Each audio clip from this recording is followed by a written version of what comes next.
Good evening everyone. Audio video proper है सभी के पास?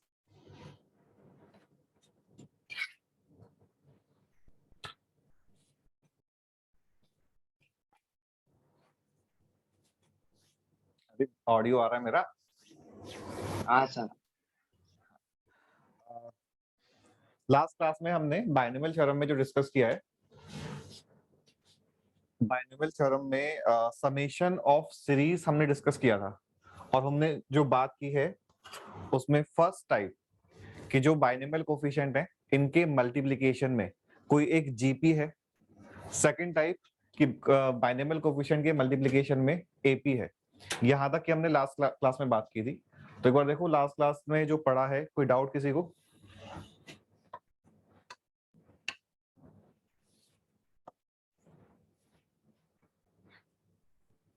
Anyone?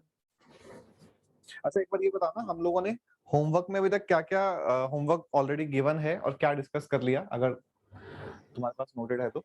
सर अभी नया जो आपने दिया था, अभी लास्ट आपने लिख के दिया था, जब आप मतलब आपने पीडीएफ सेंड किया था उसमें लिख के दिया था आपने दो चार क्वेश्चन, चार थे ऐसे। ओके ओके ओके, मैंने कुछ क्वेश्चंस तुम्हें लिख के दिए थे। वो क्वेश्चंस तुम लोगों ने ट्राई किए?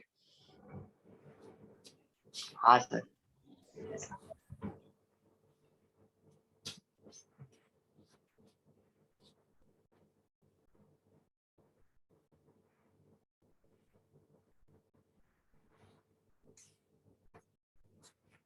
ओके, तो first question was C0 plus C2 plus C4 plus C6 and so on. और ये सीरीज एंड सो ऑन है, यानी कि अप टू इनफाइनाइट टर्म्स है। तो उसके लिए आई डोंट नो कि पहले डिस्कस किया या नहीं किया बंदे, बट शायद कर लिया बंदे कि इफ 5C7 ऐसा कुछ लिखा हुआ है, then value of this is 0। This is number of ways of selecting 7 objects out of 5 different objects, which is not possible. Therefore 5C7 is equal to 0. That means कि अगर upper index वाला number is less than lower index वाला number, then value of NCR will be 0.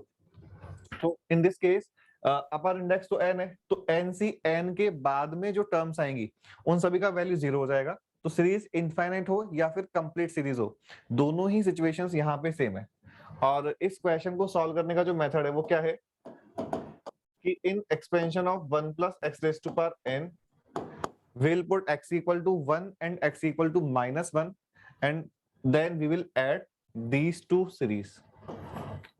This is C0 into C1x, C2x square, C3x cube and so on.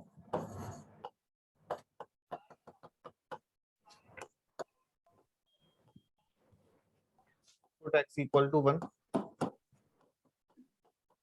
We will get C0 plus C1 plus C2 plus C3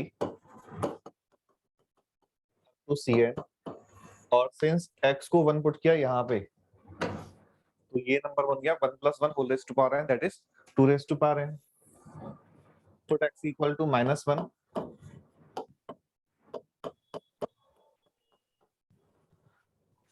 This becomes C0 minus C1 plus C2 minus C3 and so on. And if we are putting x 0 -1, correct, this is becoming 0. Now to get this, we will add these two series so that C1, C3, C5 and so on, these terms will cancel out.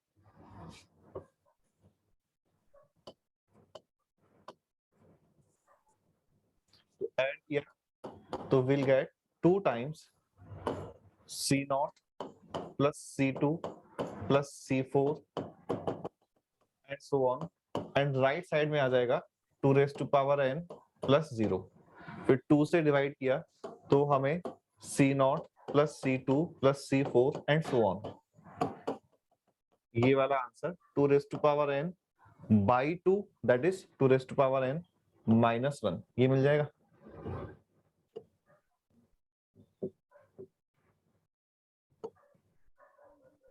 तो question number 1, C0 plus C2 plus C4 and so on, answer of this question is 2 raised to power n minus 1. Okay, अब ये तो अपना complete solution हो गया। अब तुम लोग मुझे बिना पेन चलाए इस क्वेश्चन का आंसर बताओ।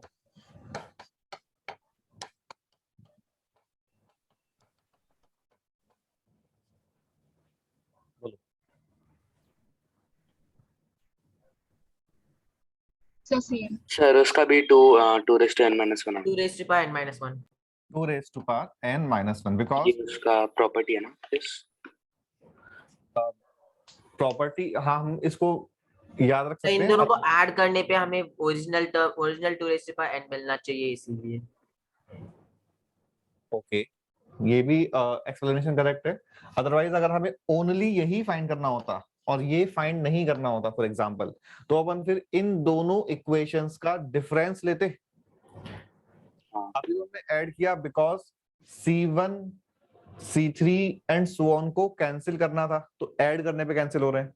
बट अगर C0 को कैंसिल करना है, C2 को कैंसिल करना है एंड सो ऑन, और C1 को रखना है, तो हम इन दोनों इक्वेशंस का डिफरेंस लेंगे। In that case double of C1 plus C3 plus C5 and so on is equal to 2 raise to power n minus 0 आएगा। बट 0 तो प्लस के साथ आया माइनस के साथ आया, मैटर नहीं करेगा। तो यहाँ पे 2 रेज टू पावर n ही रहेगा, और फिर 2 से डिवाइड करेंगे तो 2 raise to power n minus 1 हो जाएगा। ठीक है, तो ये तो इस वाले क्वेश्चन का एक पार्ट हुआ। अच्छा, एक और चीज जो थोड़ा सा आगे का पार्ट है, बट सिंस शीट में कुछ क्वेश्चंस दे रखे हैं जो मेरे अकॉर्डिंग नहीं देने चाहिए बट गिवन है, तो उसके लिए मैं कवर कर रहा हूँ। बोर्ड पर समझना कि अभी जो क्वेश्चन था, इस क्वेश्चन में जो सफिक्स हैं इनका डिफरेंस 2 है। ठीक है, तो हम थोड़ा सा कॉम्प्लेक्स नंबर की बात करेंगे। कॉम्प्लेक्स नंबर में तुम लोगों को आयोटा का तो आइडिया है already. Yes sir. Yes, sir. हमने एक बार डिस्कस किया था ना, ओमेगा किया था कि नहीं? हाँ, क्यूब रूट और आयोटा है sir. Cube Cube root root of unity. हाँ, ओके, बस इन्हीं का यूज है। तो अभी अगर बाइनोमियल कोफिशिएंट का जो लोअर इंडेक्स है उनका डिफरेंस 2 का है, C0 C2 C4 C6 and so on, या फिर C1 C3 C5 C7 and so on, तो अगर 2 का डिफरेंस है तो हम x के प्लेस पे second root of unity put करेंगे। And in complex number 1 raise to power half is equal to plus minus 1। in real number 1 raised to power half is treated as root over 1 and root over 1 is equal to 1। Root का output real number के case में always positive होता है, but in case of complex number second root of unity is plus minus 1। तो हमने x के place पे 1 और -1 पुट किया, चाहे वो C1 plus C3 plus C5 वाला क्वेश्चन है, चाहे वो C0 plus C2 plus C4 वाला क्वेश्चन है। ठीक है, नेक्स्ट पॉइंट कि अगर क्वेश्चन ने इस तरह से बोला होता C0 plus C3 plus C5 plus C0 plus C3 plus C6 plus C9 and so on, या फिर C1 plus C4 plus C7 and so on, अभी क्या है कि जो लोअर सफिक्स है उसका उनका कॉन्सेक्यूटिव टर्म का जो डिफरेंस है वो 3 है। तो in this case we will put x is equal to cube root of unity, and cube root of unity are 1 omega and omega square। तो अभी तो हमने ओनली 2 ही पुट किए हैं, 1 और -1, और उनको ऐड कर दिया, या जो भी है ऐड सब्ट्रैक्ट कर दिया, जो भी करना है। अगर हमें इस तरह का पैटर्न चाहिए जिनमें लोअर इंडेक्स में 3 का डिफरेंस है, तो हम third root of unity that is cube root of unity put करेंगे। एक बार 1 पुट करेंगे, एक बार ओमेगा पुट करेंगे, एक बार ओमेगा स्क्वायर पुट करेंगे, और फिर उनको अकॉर्डिंगली ऐड सब्ट्रैक्ट जो भी करना है उसके अकॉर्डिंग हमारा आंसर आ जाएगा। और हमने ये डिस्कस किया हुआ है पहले, और अगर किसी ने नोट नहीं कर रखा है तो नोट कर लेना कि if we are saying that omega is cube root of unity, then 1 plus omega square is equal to 0 and omega raised to power 3 is equal to 1। ठीक है, नेक्स्ट पॉइंट, अगर कभी क्वेश्चन ने बोला C0 plus C4 plus C8 C12 या फिर C1 plus C5 plus C8 C9 C13 या फिर C2 plus C6 plus C10 plus C14, pattern समझ आ रहा है कि अगर 4 4 का डिफरेंस है then we will put x is equal to fourth root of unity, and fourth root of unity are 1 iota -1 and minus iota, 1 iota -1 and minus iota। तो ये चीज एक बार तुम लोग अगर कॉम्प्लेक्स नंबर का मतलब सिंस आइडिया नहीं है तुम लोगों को, तो ये वाला पॉइंट कहीं साइड में नोट कर लो, और एक ये वाला पॉइंट कि फोर्थ सर रूट वो ऑफ, वाला भी बताया गया हमको। Okay, fourth roots of unity are 1 iota -1 and minus iota. और ये हमें किस कंडीशन में पुट करने कि अगर 2 का डिफरेंस है तो हम सेकंड रूट ऑफ यूनिटी, 3 का डिफरेंस है तो थर्ड रूट ऑफ यूनिटी, 4 का डिफरेंस है तो fourth root of unity, and so on.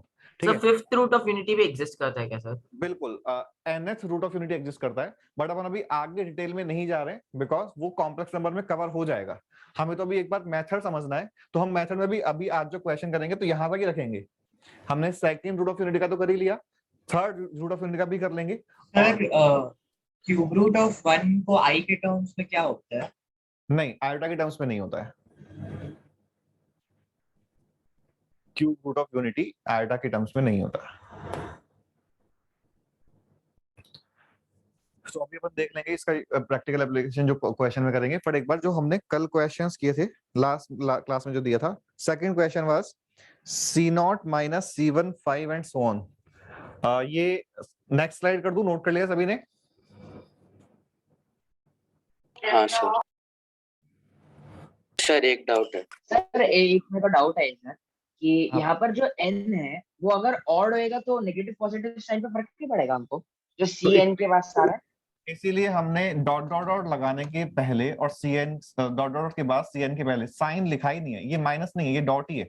ठीक है, हाँ, तो वो अब- क्योंकि मैंने जब सॉल्व किया था तो मैंने दोनों ऐसे केसेस लिया था, पर मेरे को आंसर सेम ही आ रहा था हाँ, केसेस लेने के बाद भी, ऑड या इवन लेने के बाद। एक्चुअली होगा क्या, इफ n इज इवन तो इवन है तो ये बचेगा लास्ट में, यानी कि ये भी पॉजिटिव आएगा और ये भी पॉजिटिव आएगा। इफ हाँ, n हाँ। इज ऑड तो ये पॉजिटिव आएगा और ये नेगेटिव आएगा, तो ये कैंसिल हो जाएंगे, लेकिन वो Cancel हो मैटर ही जाएंगे। नहीं करेगा अल्टीमेटली। हाँ वही सर। सर एक क्यूब रूट ऑफ यूनिटी पे क्वेश्चन है, वो उसमें डाउट था। बोलो। सर क्वेश्चन ऐसा है कि if omega is a complex cube root of unity, then value of 1 plus omega the whole cube minus 1 plus omega square the whole cube is 1 plus omega whole cube minus 1 plus omega the square whole square cube. का whole cube. Cube, ठीक है। First and second दोनों cube हैं and सिर्फ second वाले term में omega square है।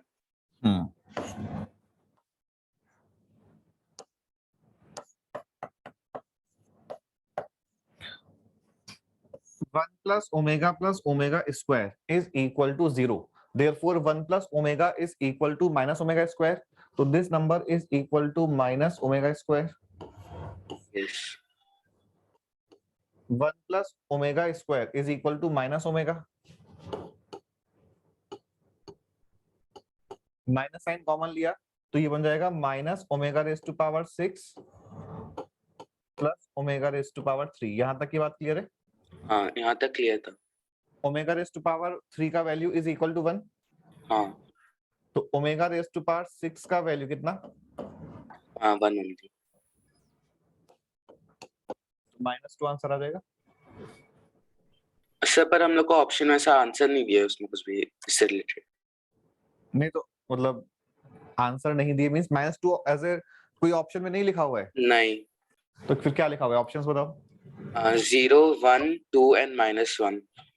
नहीं, और सारे ऑप्शंस रॉन्ग है। सर अगर आपने माइनस कॉमेंट किया तो वो बीच में भी माइनस आना चाहिए। ओके ओके ओके, फिर तो 0 वाला आंसर करेक्ट है। यहाँ पे माइनस साइन आएगा। Okay sir. ठीक है, हाँ तो अभी तो ये 1 - 1 0 बन जाएगा, कैलकुलेशन मिस्टेक। तो इस तरह से अपन ओमेगा से रिलेटेड प्रॉब्लम्स को सॉल्व कर सकते हैं। वैसे ये चीज जो है तुम्हारे 12th क्लास में जो कॉम्प्लेक्स नंबर चैप्टर है उसमें पूरा डिटेल में है। सर 12th क्लास में है कि अभी है? हो सकता है इस बार कोई क्योंकि चेंज हो। एनसीईआरटी में अभी है। नहीं, हाँ, मुझे चाहिए। एनसीईआरटी में तो कॉम्प्लेक्स नंबर अभी है, एनसीईआरटी में तो कॉम्प्लेक्स नंबर अभी है, बट एनसीईआरटी का जो सर पर कॉम्प्लेक्स नंबर है एनसीईआरटी में ओमेगा नहीं है, सिर्फ नहीं है। आयोटा है। एनसीईआरटी में तो कॉम्प्लेक्स नंबर यू मान लो जो अपन कॉम्प्लेक्स नंबर पढ़ेंगे उसका हार्डली 10% है, बहुत ही छोटा पार्ट है। तो और सिंस कॉम्प्लेक्स नंबर हम जो पढ़ते हैं वो थोड़ा मतलब जेईई में जो सिलेबस में है वो थोड़ा लेंदी है, थोड़ा सा टफ भी है, तो वो इसलिए 11th की जगह नेक्स्ट सेशन में तुम्हारे रखा हुआ है। और एनसीईआरटी वाला जो पोर्शन है उसमें अगर तुम एक बार एनसीईआरटी पढ़ के देखोगे ना तो तुम्हें पढ़ के भी आई बिलीव समझ आ जाएगा, वो टफ नहीं है वो वाला पोर्शन। बट चलो अभी अपन बात करते हैं। तो नेक्स्ट जो क्वेश्चन है, एक बार ये वाले क्वेश्चंस कवर कर लेते हैं। तो second question was C0 - C1 upon 5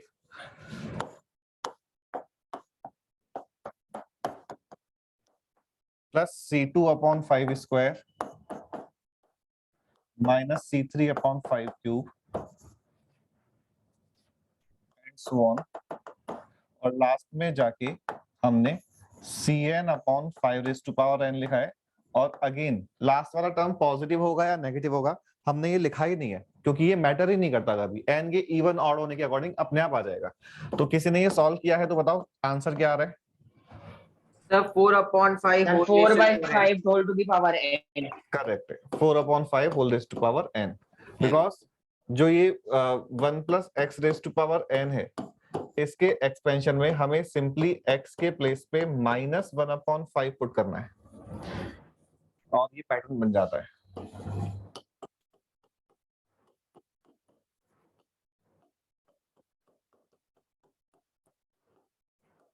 x के प्लेस पे -1/5 पुट किया तो ये वाला जो टर्म है this becomes 1 - 1/5 whole raised to power n, therefore answer is 4/5 whole raised to power n। ठीक है, नेक्स्ट क्वेश्चन। सर आपने इस ऐसे क्वेश्चंस के लिए आपने ये भी बोला था कि हमें जनरल टर्म निकाल के कर सकते हैं। हाँ हाँ बिल्कुल, उसके लिए मैं अगर इसको जनरल टर्म से बोलूं तो general term of given expression is NCR -1/5 whole raised to power r, where r is varying from 0 to n। तो हमने कहा कि इस केस में चेक करना है कि सीरीज कंप्लीट है या नहीं है। तो लोअर इंडेक्स जब r को 0 पुट किया तो लोअर इंडेक्स 0 आ रहा है, r को जब n पुट किया तो लोअर इंडेक्स n आ रहा है, तो सीरीज कंप्लीट है। If series is complete then this is directly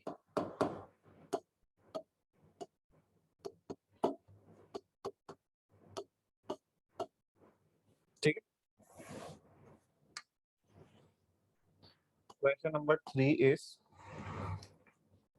sir ये एक बार एक्सप्लेन कर देंगे क्या? सबसे पहला इसमें और सबसे पहला इंपॉर्टेंट स्टेप ये है कि जो गिवन सीरीज है इसका पैटर्न देख के general term NCR into -1/5 raised to power r ये समझ आना चाहिए।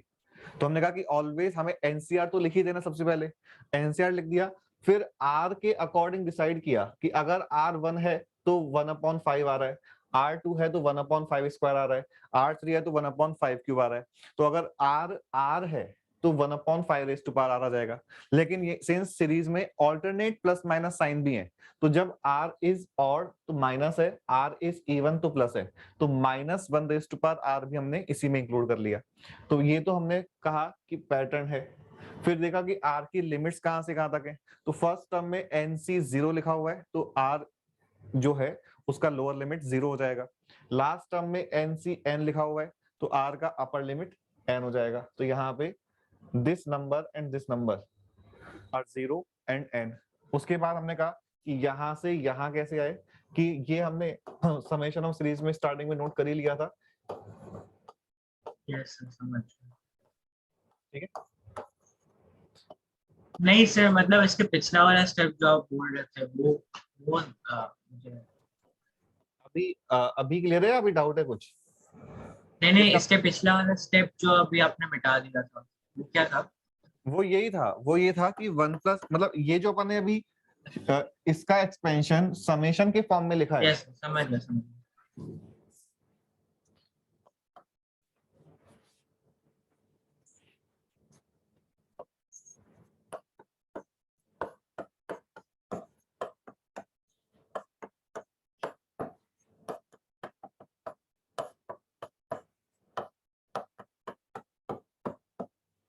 जिन लोगों ने सॉल्व किया आंसर बताओ।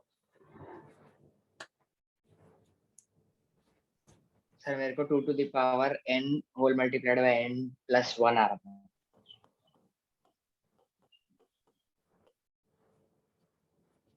सॉल्व किसी का? Sir same answer sir, A option. Yes. Okay okay, तो यहाँ पे मेथड क्या कि हम जनरल टर्म लिखेंगे। तो सबसे पहले तो हमने एनसीआर तो फिक्स कर ही लिया। अब एनसीआर के मल्टीप्लिकेशन में जो नंबर आ रहा है वो नंबर अपन को देखना है। तो यहाँ पे एनसीआर, अच्छा 1 3 5 7 9 एनसीआर के मल्टीप्लिकेशन में ये नंबर्स आ रहे हैं। बट अगर तुमने इस एपी का टीएन फाइंड किया तो वो टीएन जो है वो 2n माइनस 1 आएगा। और यहाँ पे हम या टी आर फाइंड किया तो वो टी आर जो है वो 2r माइनस 1 आएगा। तो यहाँ पे क्या होगा कि r की वैल्यू को जब 1 पुट करेंगे तब जाके हमें फर्स्ट टर्म 1 मिलेगा। लेकिन इन दिस केस तो हम टी आर प्लस 1 पुट करते हैं। तो टी आर प्लस 1 पुट करने के लिए इसको हमें 2r प्लस 1 लिखना होगा, ना कि 2r माइनस 1। ये वाला पॉइंट समझ आ रहा है क्या? टी आर जो है वो 2r प्लस 1 है, सॉरी 2r माइनस 1 है। तो टी आर प्लस 1 कितना हो जाएगा?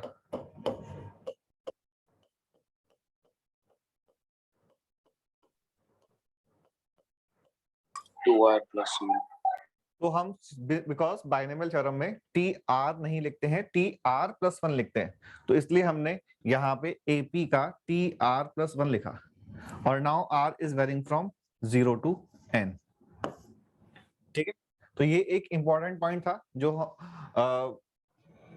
लास्ट वाले किसी क्वेश्चन में कवर नहीं हुआ था कि if numbers which are in multiplication of binomial coefficient are in AP, तो उस AP का हम फिर TR+1 यूज करेंगे, TR यूज नहीं करेंगे because in binomial theorem we write TR+1। ठीक है, यहाँ पे क्या ये भी एक सर- रीजन हो सकता है कि आर हम लोग 0 ले रहे हैं, नॉर्मली हम लोग 1 हाँ लेते हैं बिल्कुल किसी बिल्कुल, केस यही तो रीजन है, यही रीजन है। क्योंकि इन जनरल हम n टर्म्स लेके चलते हैं एपी में। इन दिस केस n+1 टर्म्स हैं। वो n+1 हुई क्यों थी? बिकॉज यहाँ पे हमने 0 से शुरू किया हुआ है। हाँ बोलो, और किसी को कोई डाउट? हाँ सर, वो मेरे को जानना था कि अगर अप टू n+1 टर्म्स लिखा है इसके लिए मतलब n+1 लेके क्या, बट अगर n टर्म्स ही लिखा होता तो? अगर n टर्म्स ही लिखा होता तो भी हम tr+1 ही लेते, but in that case upper limit will be up to n-1, क्योंकि अप टू n टर्म्स का मतलब लास्ट में उसने टर्म्स कम कर दी। स्टार्टिंग हाँ। में तो वही से शुरू हो रहा है। ठीक है, तो अपर लिमिट लोअर लिमिट तो सेम ही रहता, upper limit will be up to n-1। और सिंस लोअर लिमिट सेम है तो यहाँ पे फिर वो 2r+1 ही आता, दैट इज हमें tr+1 ही लिखना है। अब इसको सॉल्व करने के लिए जो हमने मेथड डिस्कस किया था कि पहले इनको देखो, अगर ओनली समेशन ऑफ एनसीआर है तो हमें सॉल्व करना आता है। अगर एनसीआर के मल्टीप्लिकेशन में जीपी चल रही है और अगर जीपी है तो वो always x raise to power r में कन्वर्ट हो जाएगा, तो हमें सॉल्व करना आता है। लेकिन अगर एनसीआर के मल्टीप्लिकेशन में एपी चल रहा है और एपी में इन जनरल मतलब एपी का जो जनरल टर्म है वो a into n minus a plus n minus 1 into d होता है। तो इन टर्म्स ऑफ r बात करेंगे तो a plus r minus 1 into d हो जाएगा। तो अगर हम ar+1 बोलेंगे तो वो a सर तो इंटू, यहाँ पर 2r+1 जनरल टर्म है क्या एपी का? नहीं एपी का जनरल टर्म अगर हम यहाँ पे बोले तो एपी के अकॉर्डिंग तो 2r-1 ही है। और इन केस में, इस केस में अपन पर्टिकुलर जनरल टर्म की जगह वर्ड यूज कर रहे हैं कि इस एपी का rth टर्म 2r-1 है and r plus 1th term 2r+1 है। But in case of binomial theorem हमें since r plus 1th term लिखना होता है, तो हमने यहाँ पे 2r+1 लिखा है। ठीक है, तो एपी Sir, जब भी होगा, हाँ एक और बार बताइए ना अभी जो आपने बताता हूँ, एक बार मैं इस वाले पॉइंट को कंप्लीट कर लेता हूँ। तो मैंने कहा कि जब भी बाइनोमियल कोफिशिएंट के मल्टीप्लिकेशन में एपी होगा, तो एक तो कांस्टेंट नंबर आ सकता है, ए 0 भी हो सकता है, तो नहीं भी आ सकता, आ भी सकता है, और एक जो है r into some other constant number आ सकता है। तो जब भी इस तरह की कोई सिचुएशन बन जाए, हम ए वाले पार्ट को सेपरेट और आर वाले पार्ट को सेपरेट कर लेंगे। इसका मीनिंग क्या हुआ कि इसको हमने लिखा 2r into NCR plus 1 into NCR. ठीक है, अब इस वाले समेशन के लिए 2 तो कांस्टेंट है, 2 तो सिग्मा के बाहर आ जाएगा, बचेगा ये r इंटू एनसीआर, और in this case r is varying from 0 to n NCR. इसका आंसर तो हमें अब याद ही है 2n होता है, सभी को क्लियर है? हाँ ये नंबर में तो अपन को कुछ मैनिपुलेशन करना ही नहीं है। जब भी एनसीआर के मल्टीप्लिकेशन में r बचा हुआ है, तो हम always NCR is equal to n by r n-1 CR-1 इस प्रॉपर्टी का यूज करेंगे, जिससे कि r इंटू एनसीआर की value n into n-1 CR-1 आ जाएगी। ठीक है, एक और क्वेश्चन, 5C-2 का आंसर क्या होगा? अगर कभी बन जाए, डिफाइन नहीं है ना सर, नीचे -2 लिखा है। नीचे -2 Zero. Define, but by chance कभी बन जाए तो आंसर 0 आएगा, बिकॉज 5 ऑब्जेक्ट्स में से -2 ऑब्जेक्ट सेलेक्ट करने के number of ways, again not possible. ठीक है, तो जो भी सिचुएशन तुम्हें इस तरह की मिल जाए कि और इसका प्रॉपर लॉजिक हमने एक बार सर डिस्कस जीरो किया है। क्यों आएगा, बट नॉट डिफाइंड आएगा ना। ओके, देखो, अगर हम एनसीआर का फॉर्मूला यूज करें तो n factorial upon r factorial into n minus r factorial, ये होता है formula. This number is finite, this number is finite, and this number is not infinity. infinite. तो Infinite. अगर डिनोमिनेटर में infinity बन रहा है, तो ओवरऑल आंसर 0 हो गया। ठीक है, Yes, sir. तो कभी बाय चांस ऐसा बन जाए कि लोअर इंडेक्स नेगेटिव इंटीजर बन रहा है, only in case of integer, because हमने ये डिस्कस किया है कि 3/2 का फैक्टोरियल या -2/7 का फैक्टोरियल हमें बिल्कुल नहीं पता क्या होगा, माइनस इंटीजर का फैक्टोरियल जो है वो इन्फिनिटी होगा। ये मैं इसलिए बता रहा हूं कि अब इसको नेक्स्ट स्टेप को समझने के 2 मेथड है, हम ओनली इसी की बात करेंगे।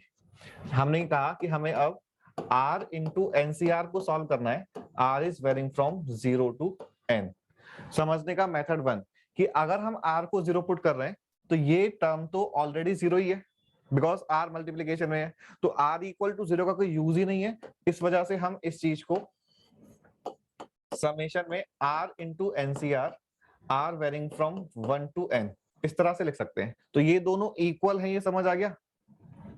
हाँ Yes, sir. यस सर, अब ये वाला पॉइंट यूज किया तो हम we can say that this is equal to n into n-1 CR-1 r varying from 1 to n। जब r की वैल्यूज पुट करके चेक करोगे तो लोअर इंडेक्स 0 बन रहा है, और अब n पुट करोगे तो लोअर इंडेक्स अपर इंडेक्स के इक्वल आ रहा है, तो फिर सीरीज कंप्लीट है। और इस कंप्लीट सीरीज का जो आंसर है, n तो कांस्टेंट है, और आंसर 2 n-1 आ जाएगा, 2 अपर इंडेक्स आ जाएगा।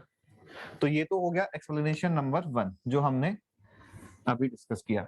सेकंड एक्सप्लेनेशन कि हम अगर r को 0 से 1 में चेंज नहीं करते हैं, जो हमने अभी r को 0 से 1 में चेंज कर दिया था वो नहीं करते, तो r इंटू एनसीआर की जगह n इंटू n-1 CR-1 बनता। अब जब r को 0 पुट करोगे यहाँ पे, तो ये क्या बन रहा है, n-1 C -1, PR. तो लोअर इंडेक्स में -1 आ गया, और लोअर इंडेक्स में अगर -1 आ गया इसका मतलब कि अगेन उस टर्म का वैल्यू 0 ही है। ठीक है, तो कभी अगर एनसीआर के लोअर इंडेक्स में नेगेटिव इंटीजर बन जाता है किसी पर्टिकुलर सिचुएशन में, तो उस टर्म को अपन को हटा देना है, because value of that term is equal to 0। तो सिंस आर इज, मतलब अगर मैं एक बार नंबर्स भी लिखूं ना, तो क्या बन रहा है कि n इंटू फर्स्ट नंबर हमने बोला n -1 c -1, सेकंड नंबर बोला n -1 c 0, थर्ड नंबर बोला n -1 c 1, and last number बोला n -1 c n -1। तो यहाँ पे हमने कहा कि ये टर्म इज इक्वल टू 0, तो इसको हटा दो, और फिर यहां से लेके यहां तक सीरीज कंप्लीट है। इस कंप्लीट सीरीज का आंसर 2n -1 आ जाएगा, और ये n मल्टीप्लीकेशन में है। इसका आंसर तो 2n इंटू 2n -1 आ गया, फिर इसका आंसर 2n आ गया। तो फाइनल आंसर, हाँ जो पहले बोला था वही आ रहा है। Final answer 2n into n + 1, यही आ रहा है। ठीक है, अब एक बार मैं वापस से वो जो एपी वाला पॉइंट है वो एक्सप्लेन कर देता हूँ, बट अब इसमें से जो काम का नहीं है ना वो हटा देता हूँ मैं। ये हटा दिया, ये प्रॉपर्टी तुम लोगों को पता है, ये हटा दूं ना? हाँ सर, एक सेकंड। जो तुम्हें अब सॉल्यूशन में, जिन लोगों ने सॉल्यूशन नहीं लिखा हुआ है या जिन लोगों से सॉल्व नहीं हुआ था, उनको सॉल्यूशन में जो लिखना है, मैं ओनली वही वाला पार्ट छोड़ रहा हूँ। फिर आप एक्सप्लेन करेंगे आपने 0 से 1 उस पहले केस में कैसे लिख दिया था? बिकॉज आर को तुम 0 पुट करो तो वैल्यू क्या मिल रही है? तो मतलब हम लोग ट्राई करके उसको रिमूव कर रहे हैं। हाँ बिल्कुल।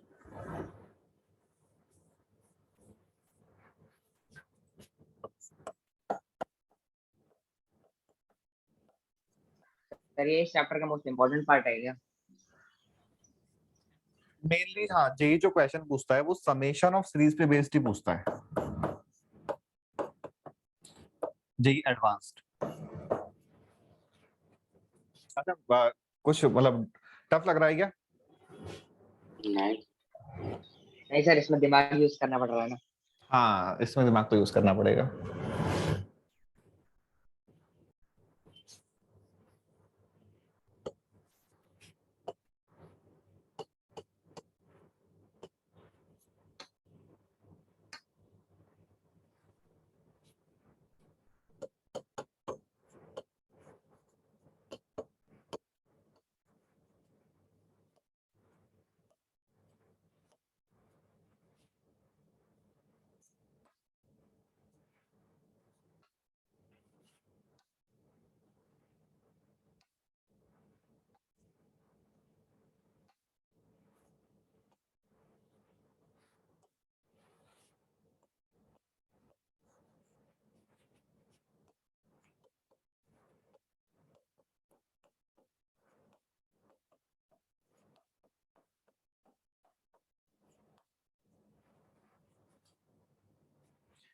इन जनरल जस्ट एक बेसिक रूल कि कभी कोई भी पोर्शन तुम्हें टफ लगे, किसी भी टॉपिक किसी भी सब्जेक्ट का, उसके जितने मैक्सिमम क्वेश्चंस तुम लोग कर सकते हो उतना ट्राई कर लो।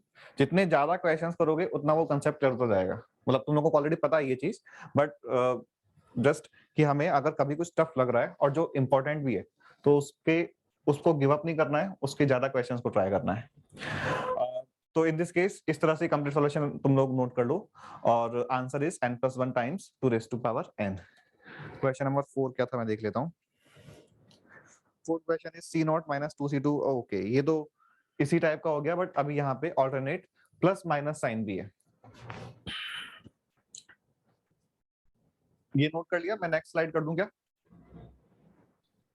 Yes sir.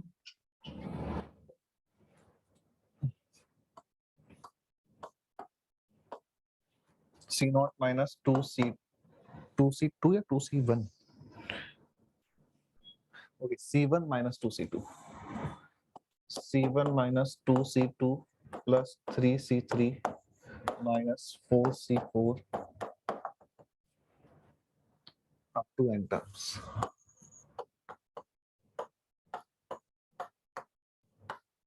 जिन्होंने आंसर फाइंड किया है बोलो आंसर क्या है।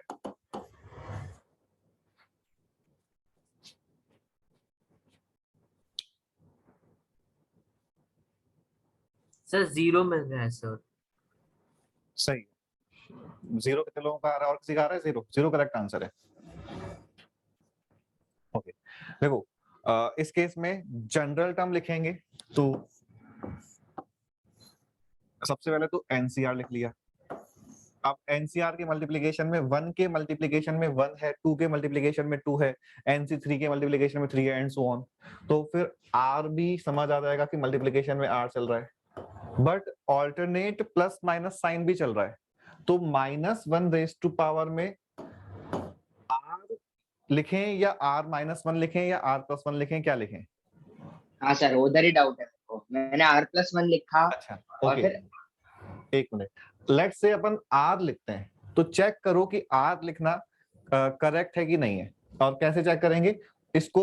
चेक करने से पहले मैं एक बार r की लिमिट्स भी लिखता हूं, तो बोलना r की लोअर लिमिट कहां से शुरू करनी है इन दिस केस? 1 से लेके n तक। चेक करो कि r इक्वल टू 1 पुट करने से क्या हमें फर्स्ट टर्म मिल रहा है?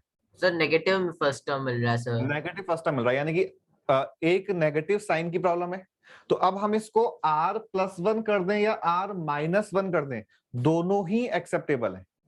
r नहीं चलेगा बिकॉज अगर हमने r-1 कर दिया और now put r equals to 1, तो देखो first term positive, second term negative आ रहा है।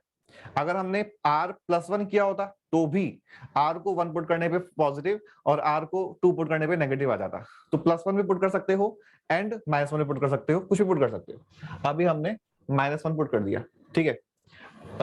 नेक्स्ट हमने कहा कि जब तक बाइनोमियल कोफिशिएंट के मल्टीप्लिकेशन से ये r नहीं हटेगा हम सॉल्व नहीं कर सकते, बिकॉज इसकी प्रॉब्लम नहीं है, बिकॉज ये तो अब जीपी का टाइप हो गया, something raise to power r में आ रहा है तो जीपी बन जाएगा। तो जीपी कभी प्रॉब्लम नहीं करेगा, ये r प्रॉब्लम करेगा। तो r into NCR is equal to n into n-1 c r-1 -1 raise to power r-1 r varying from 1 to n।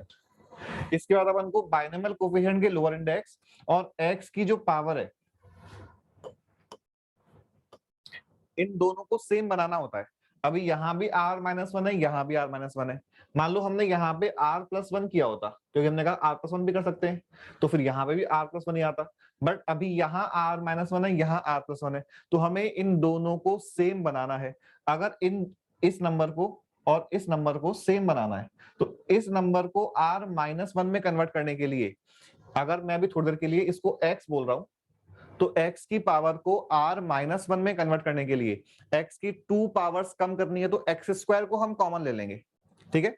In this particular case -1 के स्क्वायर को हम कॉमन लेंगे तो उसका कोई मैथमेटिकल इफेक्ट आएगा नहीं, बिकॉज -1 का स्क्वायर +1 ही हो जाता है। बट अगर मान लो यहाँ पे ऐसे कुछ होता कि n-1 c r-1 और 3 की पावर r+5, मान लो ऐसे कुछ लिखा होता, तो 3 की पावर कितना कॉमन लेते? 6 सर। 6 कॉमन ले लेते। क्लियर है? सर ये मेथड 2 से ज्यादा इजीली नहीं हो जाएगा? मेथड 2 से मतलब? सर आपने वो एक मेथड अच्छा डिफरेंशिएट क्या करने वाला। डिफरेंशिएशन करना रहा? हाँ हाँ हाँ ठीक है। देखो अभी चलो मैं एक बार कंप्लीट तो करता हूँ। जो डिफरेंशिएशन वाला मेथड है वो इस पर्टिकुलर क्वेश्चन में सिंपल है, हमने डिफरेंशिएट किया और x के प्लेस पे -1 पुट कर दिया। बट कई बार क्या होता है कि मतलब जेई का एग्जाम जो है उनको भी पता है कि ये जो डिफरेंशिएट करने वाला मेथड सिंपल है और वो एग्जाम में सिंपल क्वेश्चंस नहीं देंगे, तो वो चला के इस टाइप का क्वेश्चन फ्रेम करेंगे जिसको या तो डिफरेंशिएशन से सॉल्व नहीं कर सकते या फिर डिफरेंशिएशन से सॉल्व करने के लिए भी उसमें दिमाग लगाना पड़ जाए कुछ ना कुछ, ठीक है। और जो समेशन वाला मेथड है हमने कहा कि ये मेथड ऑलवेज एप्लीकेबल है। इसमें अब डिपेंड करता है, थोड़ा सा कई बार थोड़ा सा लेंदी हो सकता है, बट हर एक सिचुएशन में हम ये मेथड यूज कर सकते हैं। डिफरेंशिएशन वाले मेथड के साथ ऐसा नहीं है। अभी अपन वाला मेथड भी कर लेंगे, बट अपन को समेशन वाला मेथड भी आना चाहिए। तो अभी इन दिस केस अब तो खैर इतना करने के बाद ये क्वेश्चन कंप्लीट ही है और इस क्वेश्चन का answer 1 - 1 whole raise to power n-1 ऐसे आ गया। सबसे लास्ट में जो लिखा है मैंने, क्लियर है क्या? NCR x raise to power r होता तो वो 1 प्लस x की पावर n है, तो in this case n minus 1 c r minus 1 minus 1 raise to power r minus 1 है, तो ये 1 minus 1 whole raise to power n minus 1 है, अपर इंडेक्स n माइनस 1 है और x के प्लेस पे माइनस 1 लिखा हुआ है। ठीक है, मेथड 2 इसका ये हमने 1 plus x raise to power n का एक्सपेंशन लिखा,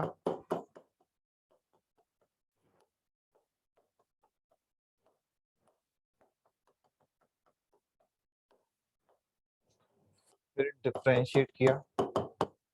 इसमें क्या ज्यादा दिमाग नहीं लगाना, तो ये बन गया n इंटू 1 plus x whole raise to power n minus 1।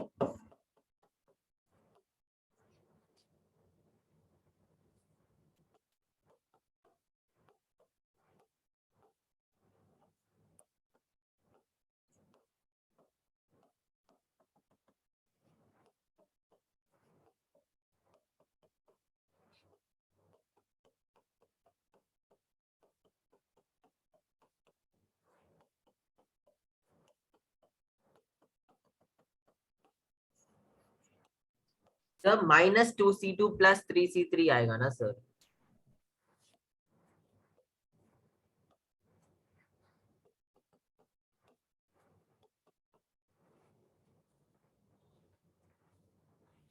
ठीक है, तो डिफरेंशिएशन वाले मेथड से अपन इस तरह से सॉल्व कर सकते हैं। ओके, ये 4 ही क्वेश्चंस थे। ठीक है, तो अभी तक अपन ने एक्चुअल में तो अपन ने 3 टाइप्स कवर कर लिए।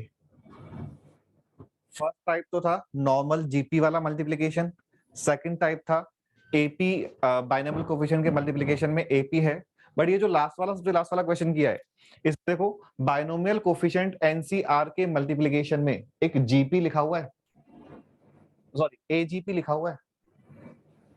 1 minus 2 plus 3 minus 4 plus 5 minus 6 and so on. These numbers are in AGP. इनमें AP कौन सा है 1 2 3 4 and so on, और GP कौन सा है 1 minus 1 1 minus 1 and so on. तो ये AGP वाला क्वेश्चन हो गया, और अभी मैं और क्वेश्चन करूंगा तो वो इसी मेथड से अपन को सॉल्व कर लेने। तो थर्ड टाइप अपना है कि बाइनोमियल जो कोफिशिएंट्स गिवन है एनसीआर इसके मल्टीप्लिकेशन में एजीपी है। तो मैं नेक्स्ट स्लाइड कर रहा हूं। नेक्स्ट स्लाइड में question C0 plus 2 into 3 C1 plus 3 into 3 square C2 plus 4 into 3 cube C3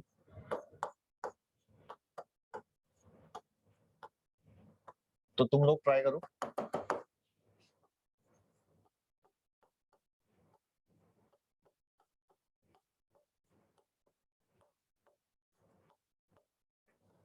sir यहाँ पे डिफरेंशिएशन मेथड नहीं काम कर सकता ना सर? नहीं कर जाएगा, इस वाले क्वेश्चन में भी डिफरेंशिएशन लग जाएगा। Okay sir. डिफरेंशिएशन ऑलवेज तब एप्लीकेबल है जब बाइनोमियल कोएफिशिएंट के मल्टीप्लिकेशन में एपी लिखा हुआ है, और जीपी कभी भी प्रॉब्लम नहीं करेगा जीपी है या नहीं है। जीपी तो एक्स की वैल्यू पुट करने से बन जाता है, तो जीपी की वजह से कभी प्रॉब्लम नहीं है। एपी लिखा हुआ है तो लग जाएगा, बट अगर एचपी लिखा हुआ है तो फिर हमें इंटीग्रेशन करना होगा, वो भी नेक्स्ट टाइप है इसका। बट अभी इस वाले क्वेश्चन को हम अभी दोनों मेथड से देख लेंगे, बट प्रैक्टिस के लिए तुम लोग अभी समेशन वाले मेथड से सॉल्व करो। तो तुम लोग लिखो इसमें जनरल टर्म क्या, आर की वैल्यू कहां से कहां वेरी कर रही है, इस तरह से।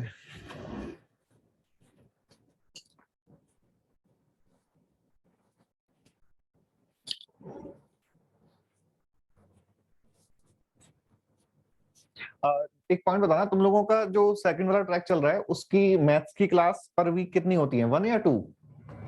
1। वो भी 1 ही होती है। ये टॉपिक क्योंकि अपनी भी ये वाली क्लास भी ओनली 1 ही हो रही है पर वीक, तो बहुत दिन हो गए इसको चलते हुए।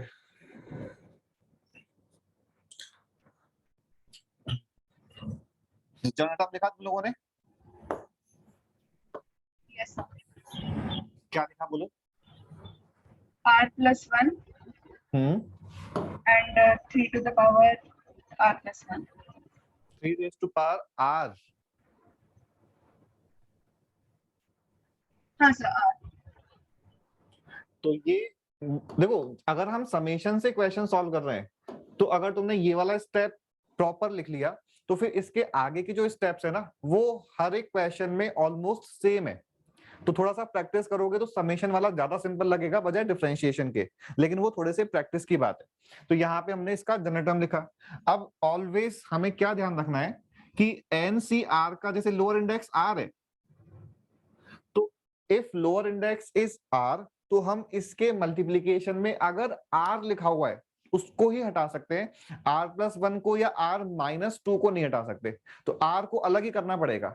अगर किसी दूसरे क्वेश्चन में मान लो ऐसे बन जाता है फॉर एग्जांपल, और हमें इसका समेशन फाइंड करना है, तो सिंस अभी लोअर इंडेक्स r-1 है तो हमें इसे in terms of r-1 convert करना होगा, फिर सेपरेट करेंगे।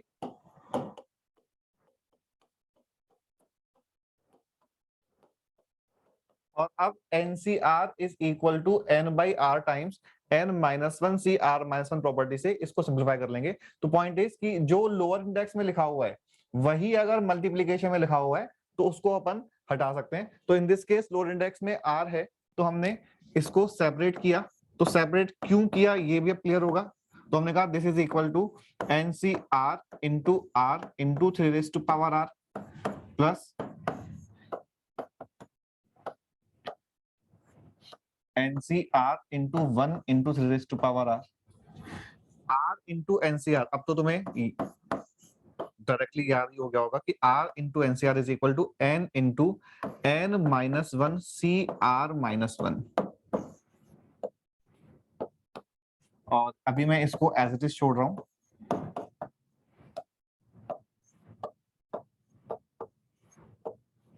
तो एक बार यहाँ तक जो मैंने लिखा है बोर्ड पे एक बार उसको नोट भी कर लो और समझ भी लो, और इसके आगे का तुम कंप्लीट करो। बट अगर जो बोर्ड पे लिखा है उसमें कोई भी चीज समझ नहीं आ रही है तो वो डिस्कस भी करो, स्टेप 1 स्टेप 2 स्टेप 3, और इसके आगे तुम्हें कंप्लीट करना है।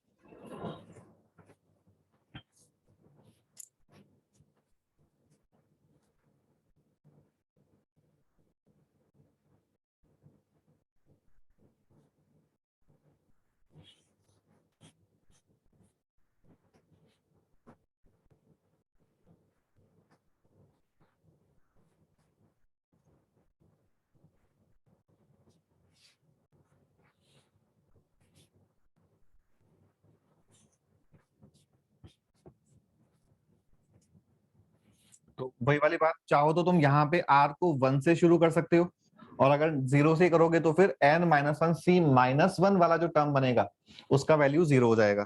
ठीक है, तो कैसे कर लो मैटर नहीं करेगा। बट दूसरी चीज कि सिंस अभी यहाँ पे r-1 है तो 3 की पावर में भी r-1 होना चाहिए तो ही हम इसका आंसर लिख सकते हैं। तो 3 की पावर को r-1 में कन्वर्ट करने के लिए हमने एक 3 को कॉमन लिया, r को 1 से शुरू कर दिया, अभी जो डिस्कस किया था वो explanation,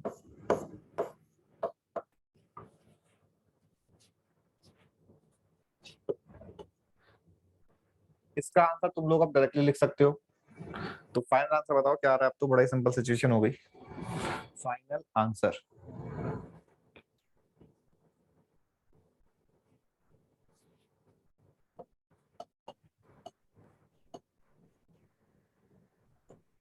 -2 to the power n-1 plus 4 है 4 to the power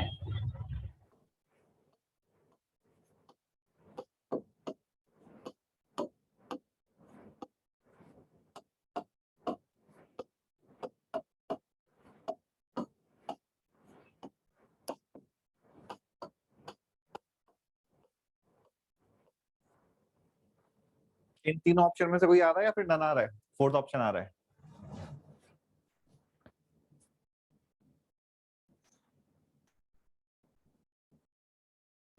sir ANC आ रहा है सर।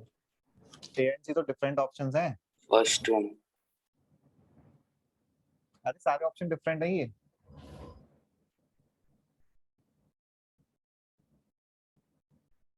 फाइनल आंसर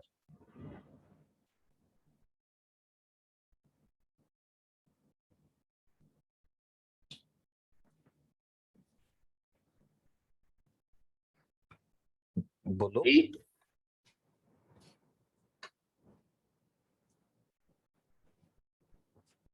इसका summation 1 + 3 whole raise to power n clear है? ठीक है, और जो ये लिखा हुआ है इसका summation 1 + 3 whole raise to power n - 1 हो जाएगा। तो 3n + 4 टाइम्स होल ब्रैकेट में 4 रेज़ टू पावर n - 1 हमारा आंसर हो जाएगा। Step 4, step 5। कोई भी डाउट है डिस्कस करो और एक बार ढंग से समझो सारी चीजों को।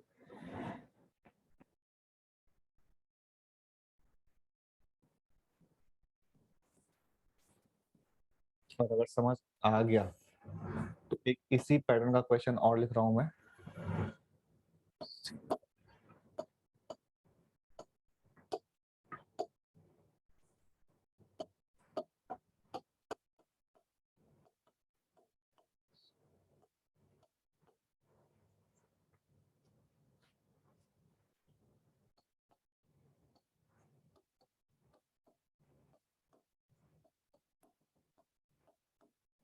मतलब ये 5 स्क्वायर और 5 क्यूब है, ठीक है ना? कहीं 3c3 समझ लो। 5 क्यूब फिर मल्टीप्लिकेशन में c3।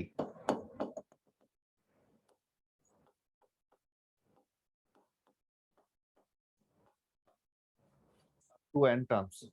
और सिंस ये क्वेश्चन बिल्कुल लास्ट क्वेश्चन के टाइप का है तो मैं यहाँ पे अब टाइम भी शुरू कर रहा हूँ और टाइम का लिमिट नहीं है, देखते हैं कितने देर में कितने लोगों का आंसर आता है। अभी कोई ऐसा कंस्ट्रेंट नहीं कि तुम्हें विदिन 2 मिनट्स देना है, अभी टाइम लगाओ बट करेक्ट आंसर आना चाहिए। बट देखते हैं फिर भी कि कितना जल्दी किसका आंसर आता है।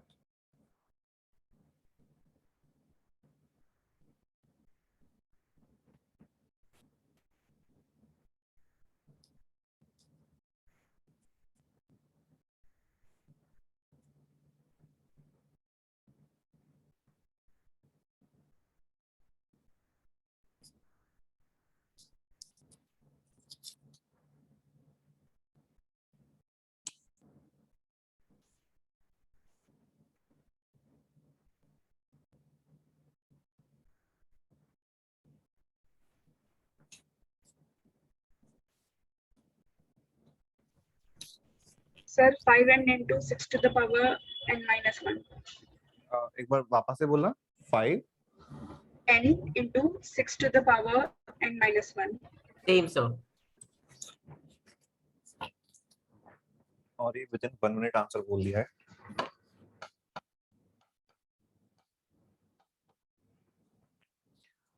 सेकंड आंसर किसने बोला था? एक तो दिशिता ने बोला था और